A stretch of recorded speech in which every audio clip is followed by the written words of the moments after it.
فرمایا کہ اگر ایسا ہو کہ ہم نماز پڑھ رہے ہیں، سامنے صرف ایک پردہ ہے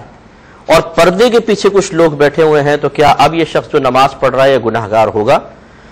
دیکھیں، یہاں دو صورتحال ہیں کہ کیا ایسا متوقع ہے کہ ہم پردے کے پیچھے نماز شروع کریں اور کوئی آ کے پردہ ہٹا دے، بالفرض بچے کھینچ دیتے ہیں یا کوئی بڑا ہی بے خیالی میں کھینچ دے، اور اس میں پھر یقینی سی بات ہے کہ اگر ایک عورت نماز پڑھ رہی ہے،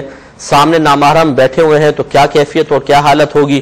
اور اگر بالفرض مرد ہی نماز پڑھ رہا ہے اور سامنے بھی مرد ہیں تو توجہ یقینی سی باتیں بڑھ جائے گی اور انسان کا ریاکاری سے بچنا بڑا مشکل ہو جائے گا۔ تو اگر ایسا کسی کوئی مشکوک جگہ ہے تو وہاں نماز نہ پڑھی جائے، بلکہ اگر ہم غور و تفکر کریں تو ایسی جگہ نماز پڑھ کے انسان مکمل طور پہ اپنی توجہ کو اللہ تعالیٰ کی طرف کر بھی نہیں سکتا ہے، کیونکہ ہمیشہ یہ خوف ہوگا شاید ابھی کوئی پردہ ہٹا دے، ابھی کوئی پردہ ہٹا دے، تو پھر خشوع و خضوع کیسے قائم رہے گا؟ تو ایسی جگہ نماز پڑھنا کراہت سے خالی نہیں ہوگا۔ لیکن اگر وہ ایسا مقام ہے کہ پردہ تو ہے اور اس کے ہٹنے کا کوئی امکان نہیں ہے، اس کے پیچھے لوگ بیٹھے ہوئے ہیں، تو اس میں شرعاً کوئی حرج نہیں ہے، بالکل نماز پڑھ سکتے ہیں۔ لیکن اس میں بھی ذرا احتیاط یہ کرنی چاہیے کہ وہ پردہ جو ہے وہ سترے کا فائدہ نہیں دے گا۔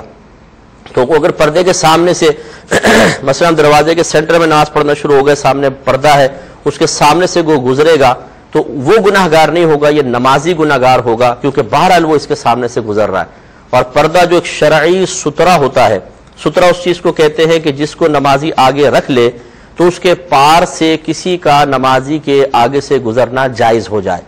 جس کے بارے میں فقہا نے فرمایا کہ وہ کم از کم ایک انگلی کے برابر موٹا ہو اور یہ بیچ کی انگلی کے سرے سے لے کر کوہنی تک یہ کم از کم اتنا لمبا ہو، کم از کم۔ یہ اگر اس طرح کی لکڑی گاڑ کے اس کے پیچھے نماز پڑھیں، اس کے دوسری طرف سے اگر لوگ گزر رہے ہوں تو کوئی فرق نہیں پڑتا ہے۔ تو لیکن یہ جو پردہ لٹک رہا ہے یہ بہت ہی پتلا سا ہوتا ہے، اور سترے کی ایک شرط یہ بھی ہوتی ہے کہ اگر اس کو آپ گاڑیں وہ مستقل خود اپنے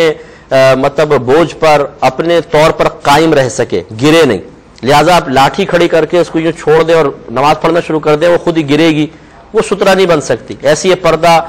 سترہ بننے کی صلاحیت نہیں رکھتا ہے، کیونکہ